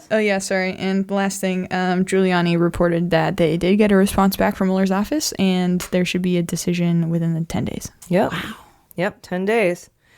And I just wanted to mention Cohen might be flipping. That's conjecture. Okay. Yeah, absolutely conjecture. There's opinion pieces on it and stuff like that, but there's no hard facts that he's doing that. Right. Yeah, he definitely is not kissing his ass anymore, though. That's pretty easy to deduce. Mm-hmm. Yeah. And we had Avenatti clear up their relationship in that phone call, too. So we've got that on the record. All right. I'm going to give you guys an update on Butina, because a lot of shit went down with her this week, and this is going to blow your mind. It blew my mind. First off, Betsy Woodruff of the Daily Beast wrote a story that Butina got Hank Greenberg, former CEO of AIG, that's one of the bailout companies from the Obama years. She got him to prop up a Russian bank by investing $8 million in it. And in April of 2015, Butina and Torshin attended a private meeting at the Center for the National Interest. That's a think tank. And most think tanks are hawkish on Russia, but this one isn't. They want to improve relations with Russia. And so Torshin and Butina attended a private discussion at the Center for the National Interest to discuss Russia's financial situation, and Greenberg was there at that. The Center for National Interest is known for facilitating conversations between the Kremlin and American foreign policy leaders, as I was saying. The honorary chairman of the center is Henry Kissinger, by the way, one of Putin's closest buddies, and the guy who advised Trump to pal around with Russia. So that's interesting, right? Kissinger. Richard Burt is also a member of the center. I'm just going to call it the center from now on. Mm-hmm. Richard Burt is a member, and he's a lobbyist for Gazprom. John Huntsman, Trump's ambassador to Russia, served on the board for the center, and David Keene is also a board member, former president of the NRA. Oh, wait, I'm sorry, really quick. John Huntsman, the presidential candidate? Did he run for president? I know he's Trump's ambassador to Russia. Interesting. He can't be. It must be a different person. Oh, man, that'd be crazy. Could be. I don't know these guys. I don't follow their. Are you talking about when we had like 18 Republicans running for? Right. Yeah, John Huntsman Jr. Yeah, I don't know if they're related. I can't believe you remembered one of them too. No, it's him. It's him. Wow. It is. Yeah. Okay. There you go. Wow, Former Jordan. presidential candidate and now ambassador to Russia. He was on the board at the Center for National Interest. That's weird. And then David Keene, like I said, former NRA president. Mm-hmm. Here's where I blow your mind. The Center for National Interest hosted the Mayflower event. That's where all the Marshall Plan guys met. Oh. And Sessions talked to Kislyak, which is why he recused himself. So connect those dots if you can, okay? Flynn's buddy Cobson giving $10 million to Cohen to secure funding for reactors in the Middle East, and our reporting that Butina lobbied for KT McFarland to be Flynn's number 2, and Flynn meeting with Kislyak about sanctions and lying to the FBI about it, and Butina being part of the group that hosted the Mayflower meeting. So now we have Cohen, Butina, Sessions, Cobson, Flynn, the Mayflower Marshall Plan meeting, and the NRA all tied together. And Butina is the crux. She's the fulcrum of all of this. But Butina trying to get Greenberg to continue investing in a failed Russian bank isn't the only weird financial stuff she took part in. Tuesday, BuzzFeed reported she had a $90,000 transaction with Alpha Bank. That's the bank mentioned in the Fusion GPS testimony, the Steele dossier, and the one whose servers were communicating with Trump Tower from early in 2015. That's also connected to Eric Prince, because I think his sister works for a company that was dealing with the wire transfers. Jesus. Some medical company or something. No wonder like that? she's so underqualified for education. She's great with wire transfers. It's not the wrong business. She's worked for the Western Union. And another story came out this week that Butina would get drunk and bragged to her classmates at American University that she was the connection between Trump's campaign and Russia. Yes, the Lady Papadop, right? The Lady Papadop. And they told, and her classmates told the FBI. They're like, fuck. Yeah. I would have just like quietly raised my hand, like, I don't know. It's an awkward moment in class when... Yeah. That's all right, so if you don't think that's enough, Dots, let me add a wrinkle here. A story dropped this week that Butina was palling around with J.D. Gordon, who served for 6 months as the director of national security for Trump's campaign. The two exchanged several emails in the weeks before the election. He invited her to a Styx concert. Domo arigato, Mr. Roboto.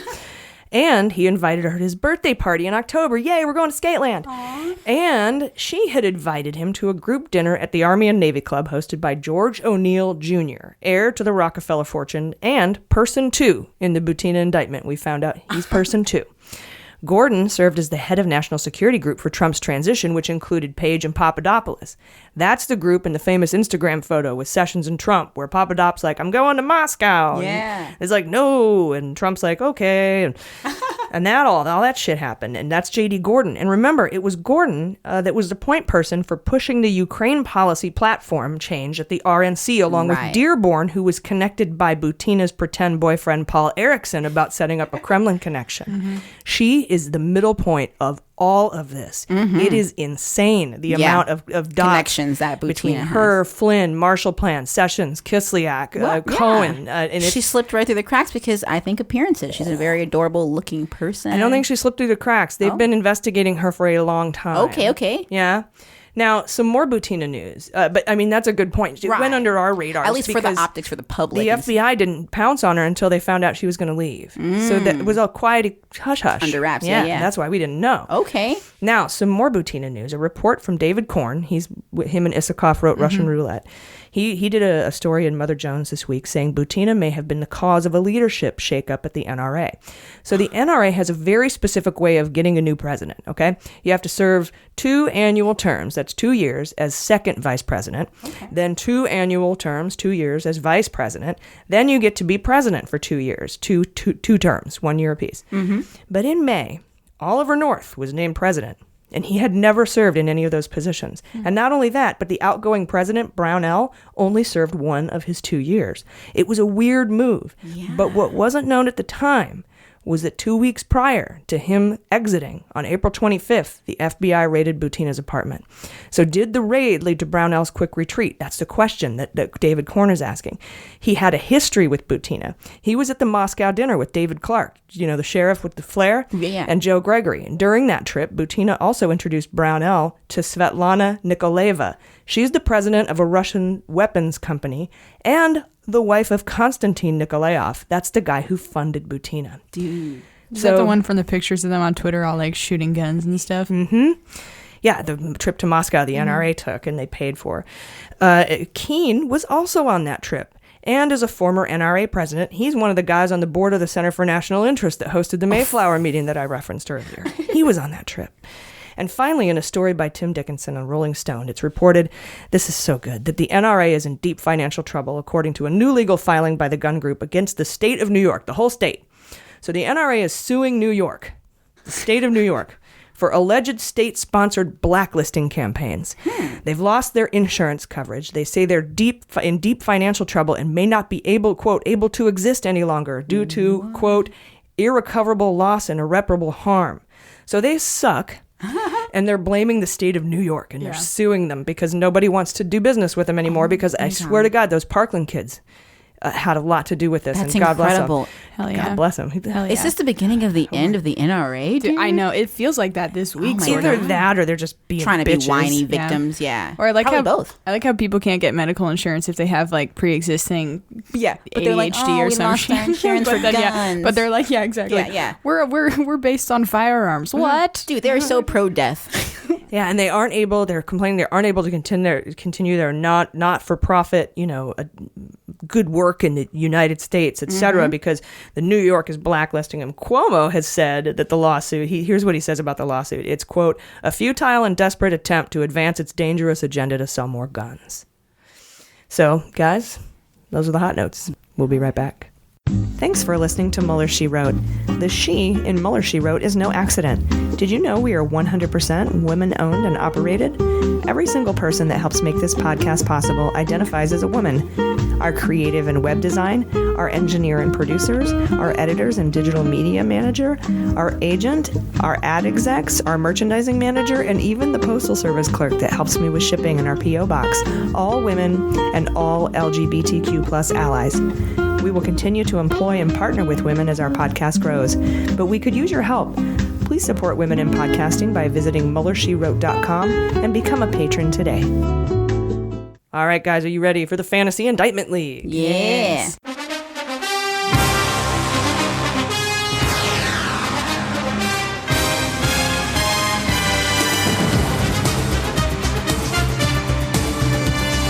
Excellent. This week, you guys, we had no indictments, so no one gets any points. I will put up a new official post tomorrow, Sunday night, which is last night.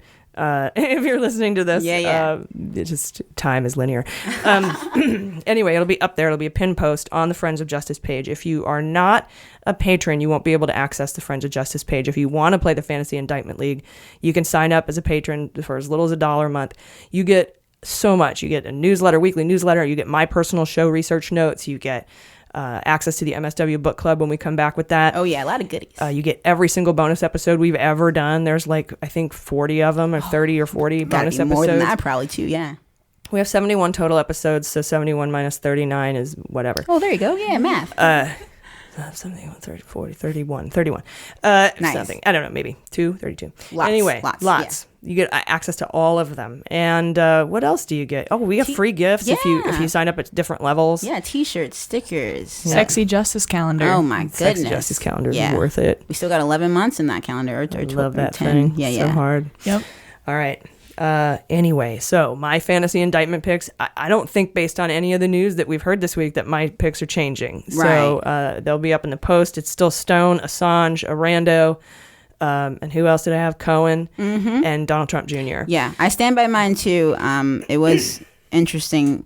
I don't know. I figure the people that we mentioned today, like all of them have been brought up, right? Like the ones that the major players, like in the meetings we just discussed. I feel like we never missed any of the big fish, so I feel like it's still the same. Well, the only thing that could change is Butina could get additional indictments. Oh, I see. Superseding indictments count. Yeah. Okay.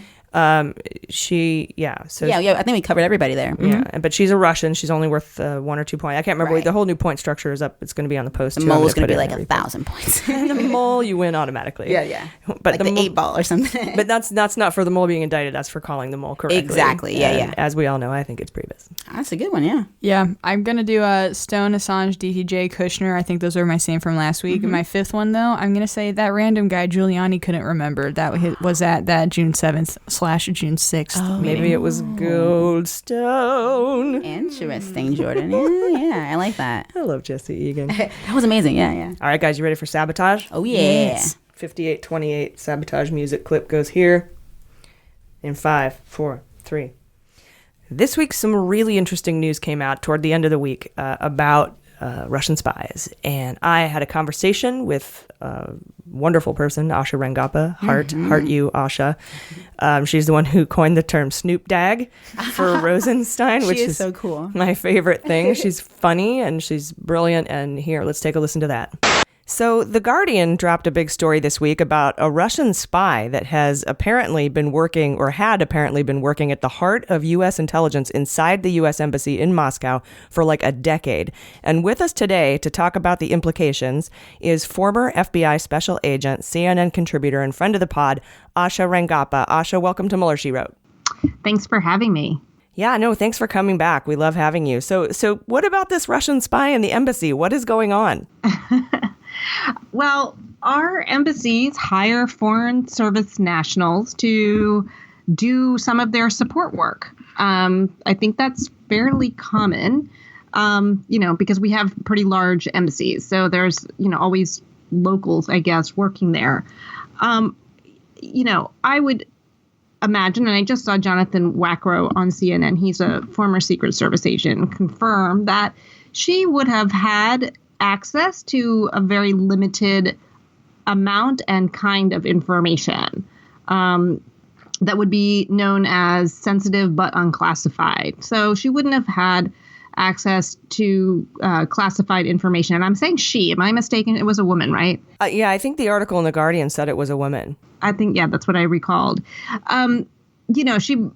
My understanding from the article and what Jonathan Wackrow said about her role is that she was performing a liaison role between the embassy and the local, FSB, law enforcement, and, that is apparently a job there. So, I don't know that it was her stealing information and giving it to them. I think that the larger threat here is that you have someone on the inside who, if the host country intelligence service is using them, has the opportunity to be their eyes and ears inside the embassy for a number of things that they, that could be useful to them in the long term.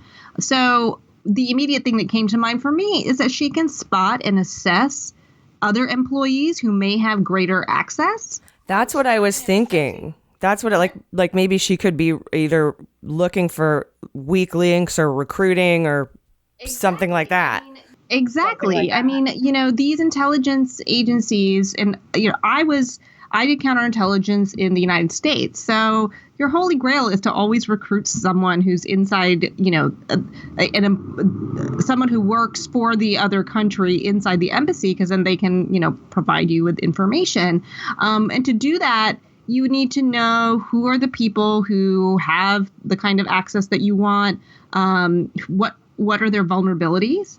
Is there somebody there who is really disgruntled and not happy about their job, for example? Is there somebody there who's complaining about money all the time? I mean, these kinds of things that can really give a sense of where can we, for the FSB, where can we put our resources? Who might we be able to cultivate and potentially recruit? Oh yeah, I work for the government, and we are also trained to look for the signs of, people who are divorced or always complaining about money or, looking for those weak links. So, I mean, if I'm trained to spot them, she had to be. Yes, I agree. That's nuts to me. I wonder if any fruit came of her labor. I don't know. Yeah, it's kind of strange that this story is coming out now. That's the thing that I thought was interesting about it. I feel like the IC is they're pretty upset. Yeah. And maybe they're starting to leak these stories. We got to get a hold of this before it gets out of control. So to briefly switch topics, and this is kind of a sharp left turn, you and I are of the same opinion, and I'm shifting over to the Cohen case now. And I had spoken last week in last week's episode about Mueller handing off the Cohen case. And initially we thought it was because it had to do with, Playboy playmates and payoffs, and it just wasn't really in his, wheelhouse. But when they subpoenaed Weisselberg, it occurred to me that might have been the end game all the whole time and all along. But now Weisselberg being the finance officer for Trump. Exactly.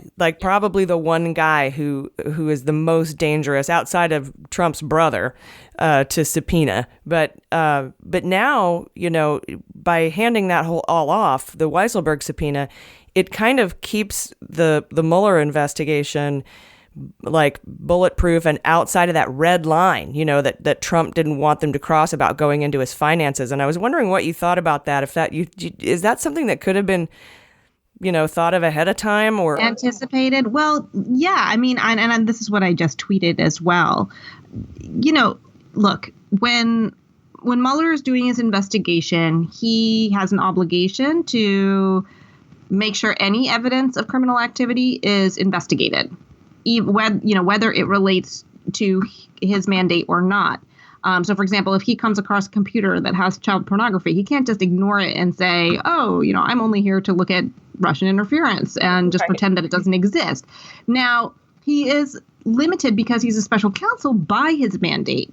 So if he does come across evidence of criminal activity that's going to kind of lead down a whole path that starts to have a more tenuous connection to his core mandate of investigating links of any coordination between the Trump campaign and Russia and any crimes arising out of that, I think that it makes sense that he would pass it off to another office, and partly for resource reasons, and also partly to keep his investigation kind of contained.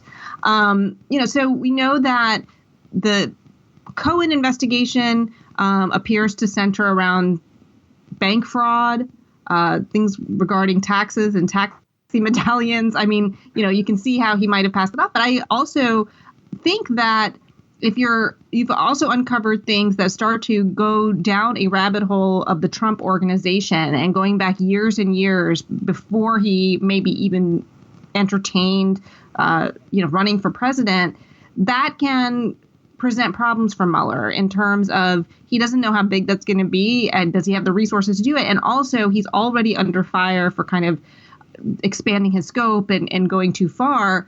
So he can, by pushing the Cohen stuff to another office, leave that whole path for another office to follow. Right. And any Russia evidence obviously would go back to him. Right. They would still be communicating, exactly. If the Southern District comes across evidence that's relevant to the Russia investigation, there's obviously an open investigation on that. They would pass that information on, but they can then pursue these other avenues. Right. And now any evidence that comes back to him is squeaky clean. His hands are clean. I call it evidence laundering. Possibly, yeah. That's kind of what it seems like to me. Like, I'm going to hand this whole shebang off to you. You guys have the resources. We only have 17 angry Democrats here. It used to be 13, but now it's 17. Right. All of them are angry Democrats. Hardened Democrats. But yeah, I'm going to hand all this off to you. Y'all come back to me with any Russia evidence if you have it, and then I will have not gone out of my scope, even though I can't really go out of my scope because it says I can investigate anything that arises out of this. Ken Starr, thank you. But, now it's like super hands clean, and it gives them less firepower. Right. Yeah. And I think you can't fault the Southern District of New York or FBI, general FBI, DOJ. They don't have these kinds of jurisdictional limitations on what they're allowed to investigate. Oh, right. They can investigate any violation of the criminal code.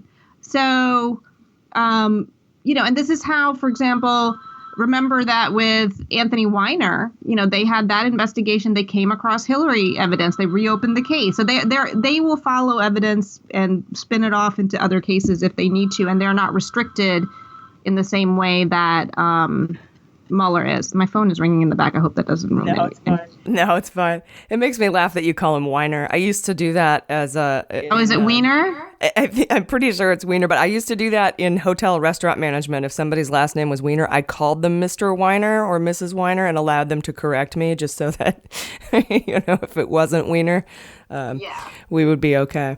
And finally, I just wanted to get a quick reaction about Giuliani this week. He's on a tear talking about Trump's obstruction, that obstruction only happens at night in the dark behind closed doors. And also I think he said something along the lines of, what was it? Well, first of all, collusion's not a crime. Everyone's talking about how he's pivoting. He actually did this before. Several months ago, the White House started with the collusion's not a crime situation. And I was just wondering, what is Giuliani doing? Like, what is his goal here? Is he an idiot? No idea what he's doing. Speaking out of turn? He's not helping his client. I can tell you that. Or is he? He's volunteering information like, that there was a meeting before the Trump Tower meeting. I mean, stuff that hasn't been out there. Maybe Mueller knows it already, but why would you put that out there? Why would you implicate or even suggest that there is, anything additional beyond what is already publicly out there? I think there was some story that he was trying to get ahead of something that he thought was going to leak. And I don't know how that whatever was going to come out was going to be worse than what he did. Well, that's what I think, Asha. I call it the Lube the Truth tour, where he comes out and sort of leaks the truth out a little bit at a time. So when the big truth hits, his base takes it a little easier. So we call it lubing the truth, but because I think that if he's got it in his head that this whole thing is going to end in impeachment, not an indictment of the president, because they don't think Mueller is going to go that route because of the DOJ policies, et cetera, et cetera. But there will be a report to Congress or through Rosenstein or maybe Benchkowski, I don't know. But eventually we'll end up in impeachment. And the court of public opinion is the only option they have. And so maybe they're trying to get it out there like Russia's great. We colluded with Russia, helped us beat Hillary. Everything's fine. Yeah, I banged Playboy Playmates. Isn't that awesome? High five. And like just trying to get all that out there so that when it all comes out in impeachment, his base is like, who gives a crap and don't impeach him. Do you know what I mean? Yeah. I'm sorry, what's your question exactly? I mean, I think I'm just kind of chatting with you now. Like, that's... Yeah. No, I mean, look, I understand that he's doing the court of public opinion versus the court of law because he thinks that the court of law isn't relevant. But it is relevant in the sense that if the president were ever to be impeached, he could still be criminally liable for any kind of criminal acts. You know, the wisdom that the president can't be indicted while sitting in office is about the charging mechanism. It doesn't mean that he's immune forever from ever being held responsible for the crime. So even if that public relations, tour, whatever he thinks he's doing is his goal, you still have to be careful about making sure that you're not implicating your client or providing, additional evidence that could expose them to criminal liability. So I don't know that that is a great excuse for the kind of things that he is saying. Yeah, very true. I mean, unless he's expecting a pardon from whoever takes over. Yeah, I don't know. You got me. But anyway, Asha Rangappa, former FBI special agent, CNN contributor, thank you so much for joining us today. Thank you. It's been really great to talk to you. We'll see you soon. Okay, take care. All right, bye-bye. Bye. All right, you guys ready to flip it blue? Yeah.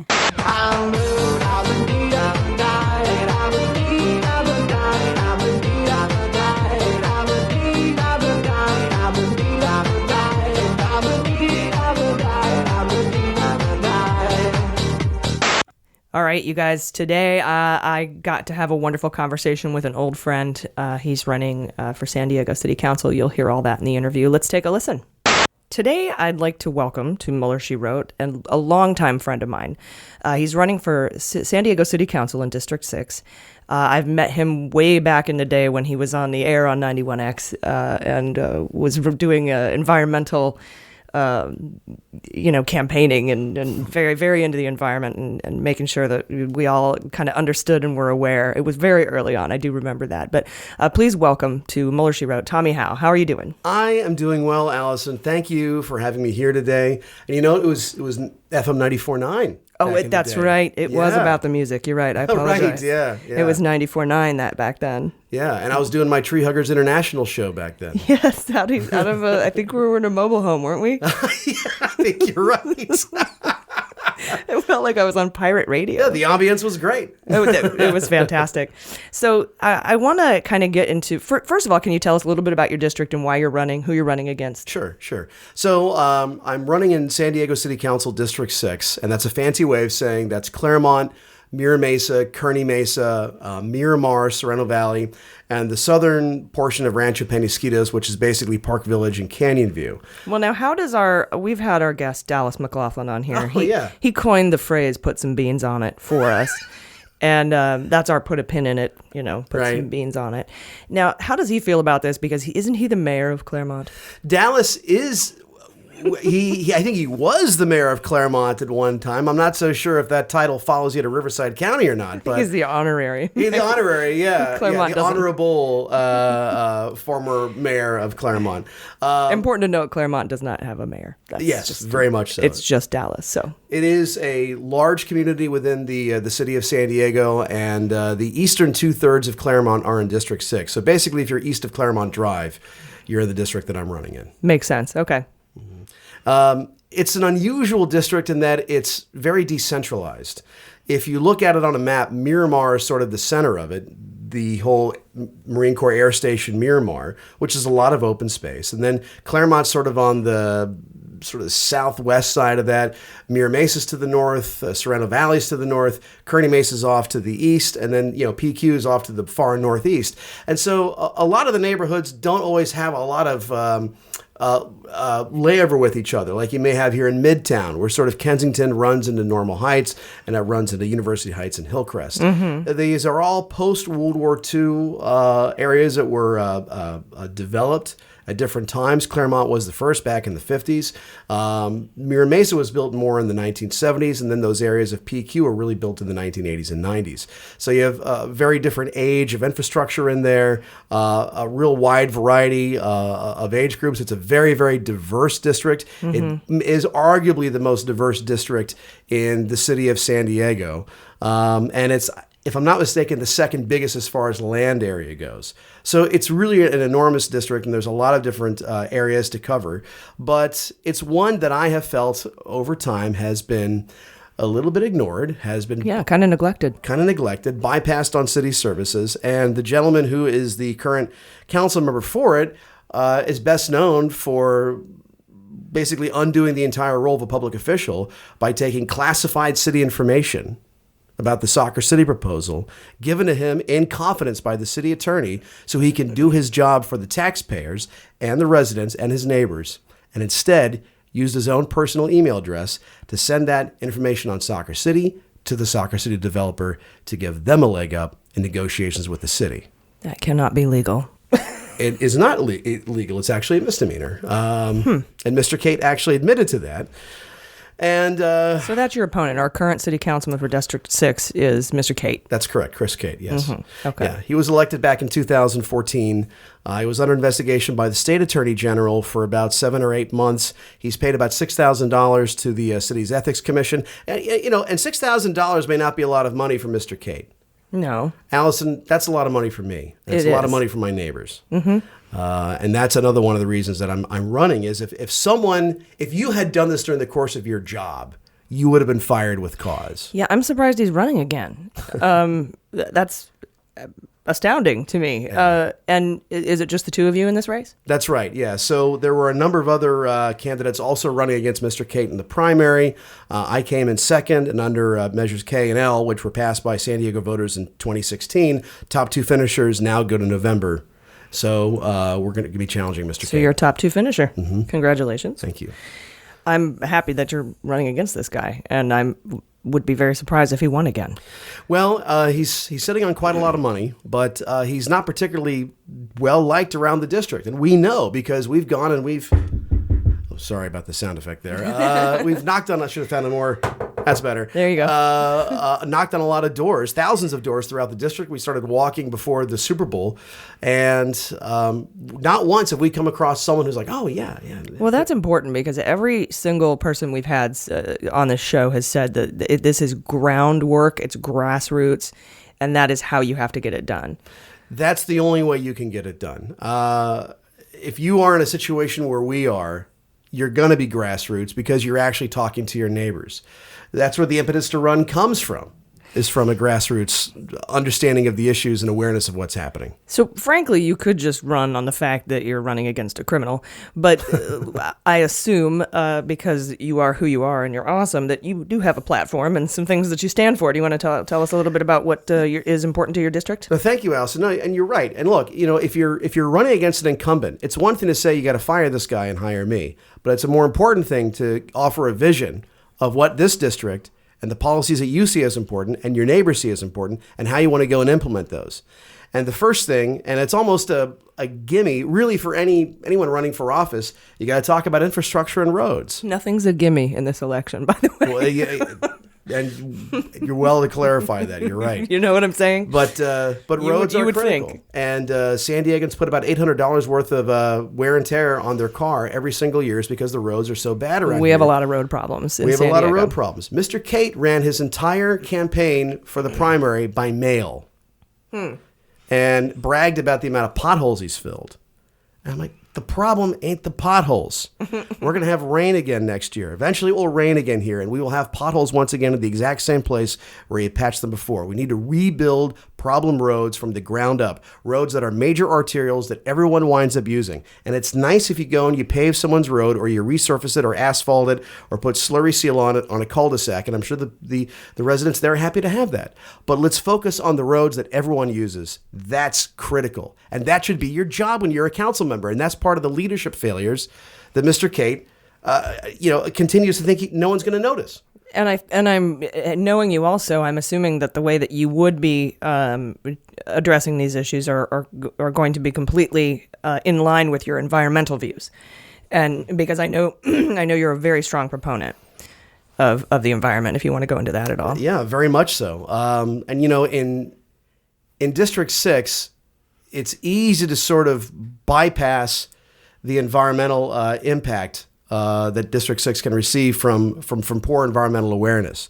I was endorsed by the Sierra Club. I was one of the co-founders of San Diego County Democrats for Environmental Action. I was the original president of that organization for over 3 years. And in District 6, we may not have beaches, but we've got canyons. We've got canyons in Rancho Penasquitos. We've got an incredible canyon system in Claremont. And in Mira Mesa, we have one of the largest, I wouldn't say preserved, it's not wilderness, but certainly designed as parkland, Los Penasquitos Canyon, that we have anywhere in the region. That's a county park. Mm-hmm. But these are real assets that we have here in the district. And if we have toxins, if we have the sort of materials that people put on their lawns, continuing to assault our canyons, where does that go? That goes out in our bays, that goes out to the beach, that goes into the sea. There's a cumulative effect from that. So if we're able to go and just keep our canyons clean, and make sure that we've got native species growing in there, that we're getting rid of the invasive species. The invasives, yeah. Mm-hmm. Which wind up increasing fire risks as well. They absolutely do. That's critical. Yeah, and you bring up a really good point. Even if you don't have beaches in your district, every district affects the beaches. Very much so. And that's the runoff and any toxic or, it's hugely important. Claremont is literally built in the canyon country where you go from the canyon area down to the coastal zone. And, that has a highly unusual hydrology there. And that affects the roads, by the way, because some of the roadbeds there are 60-odd years old. Yeah, that makes sense. So they're going to need to be replaced by virtue of all the water they have running around there. All right, so before I let you go, I wanted you to touch on a little bit about something we spoke about before this interview, and that's how is a city council election important to our nation, the grander political body? Well, it's important in one way, and that is, I was a big fan of President Obama, might have been the best president of my lifetime. I was a big fan of Jimmy Carter as well.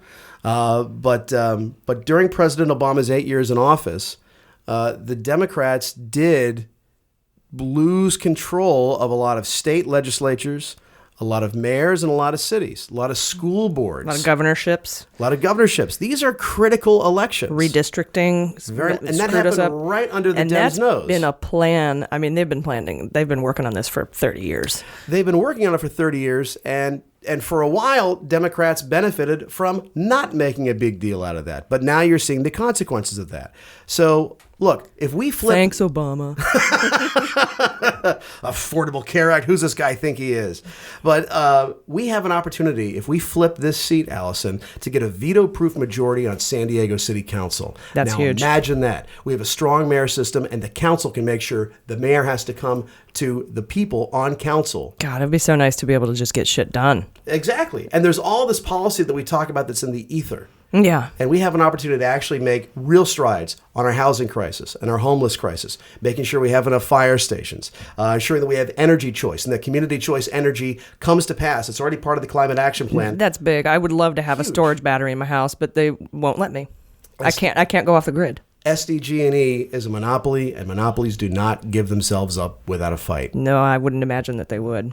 They're also a danger to us because of fires, and then they try to charge us for when that happens. Right, it's and pretty if you insane. weren't a monopoly, you wouldn't be able to get away with that. Correct, and that is very critical. And like you said, it kind of rolls up, and we do have to. I remember when Bernie Sanders was running, and I know a lot of my listeners are not Bernie fans. But the message was on point that we have to do this ourselves. We have to get in at the ground level, start with the school board, start with the city councils, And then we work our way up to the mayorships and the governorships and the Congress and the Senate. And, Absolutely. And we have to start at the bottom. That farm team... At the bottom is the wrong, but, we have to start small. Think locally. Yeah. And that farm team is critical to cultivate that. And Bernie actually did a remarkable job of not only planting seeds about that, giving even individuals running for offices that aren't at the national level things to go and shoot for. College education ought to be free. Healthcare is a right. I mean, these are basics. And Bernie emphasized those in a very simple manner that caught on in a significant way. He absolutely changed the conversation of democratic policies in this country, and that's huge. And we learned that we can do grassroots. Absolutely. And if and again, whether you were for Hillary or for Bernie or who you were for, what's important is that we learned that we can do that. That we have the ability as individuals to influence. And like you said, I think it starts with those kind of the city councils and the school boards. So, and people always would say people get upset and they get frazzled and they say, "My goodness, look at what's happening in the country right now, and what can I do to make a difference?" And this is the epitome of how you make a difference. Government is a reflection of us. Mm-hmm. And if we are not engaged in government, then we shall be ruled by evil men, as Plato said. Yeah, it is ours. It's our government. And the structure is there, but you have to be engaged. And it's easy right now with Trump to get frustrated, to feel as though you're just tapped out. You don't have any more energy. You don't have any more capacity for outrage. You got to find it. You got to channel it and put it into something that's tangible. Yeah, and get some weeding done, Yeah. Be amazed. A little bit of gardening around the house. That's always good, too. Read a book. Well, Tommy Hough, thank you for coming in and joining me today. It's really been great to talk to you. Allison, I really appreciate it. It's great to see you. And votetommy2018.com is the website. That's votetommy2018.com. That's a great message. Thank you so much. All right, guys, big show. The Marshall Plan's back in the news. Avenatti might have just corroborated part of the Steele dossier on our show, and we found out why Mueller went to New York, and Giuliani had a breakdown. And oh, my God. That Butina stuff, tying the Marshall Plan together with Cohen. That's insane. And Trump and everyone is just and Ivanka, nuts. everything. Giuliani. It's all been to me, just it's a crazy news episode. Yeah. It's all crumbling. Mm-hmm. It's starting to come down, I think. And I don't think it's going to stop the Trump train of destruction. It's the reverse Trump train. Fake news. Sorry, is that the choo-choo? Yeah. The Mueller train. I like that. Coming. Ooh. So eat it. Very cute. Very cute. Anyway, you guys, that's been our show. I've been AG. I've been Jaleesa Johnson. I've been Jordan Coburn. And this is Mueller, She Wrote.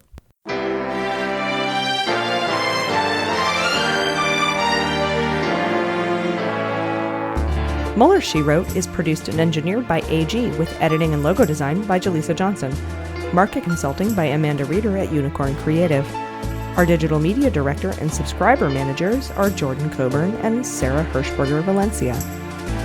Fact-checking and research by AG with support from Jaleesa Johnson and Jordan Coburn. Mueller, She Wrote staff includes AG, Jaleesa Johnson, Jordan Coburn, Sarah Hirschberger Valencia, Jesse Egan, and Sarah Lee Steiner. Our web design and branding are by Joelle Reeder with Moxie Design Studios, and our website is MuellerSheWrote.com.